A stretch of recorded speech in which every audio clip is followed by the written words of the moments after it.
Ar šo video aizsāku jaunu rubriku Mīti un fakti par kriptovalūtu. Pirmā daļa – klausies līdz beigām, pēdējais būs visnoderīgākais. Mīts numur 1 – kriptovalūta ir tikai krāpšana.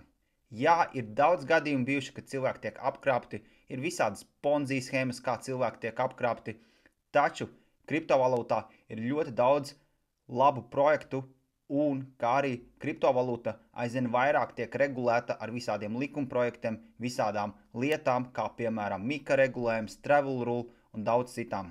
Numur 2. Kriptovalūtas ir anonīmas un neizsakojamas.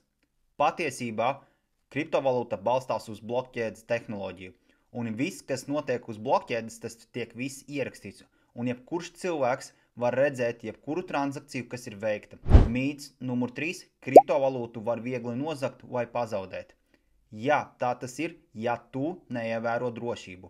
Bet, ja tavās vietnēs ir uzlikta unikālās paroles, tev ir uzlikts autentifikators, tu savas paroles glabā nevis kaut kur e-pastā, telefona bildē vai mākonī, bet uz lapiņas pierakstītu.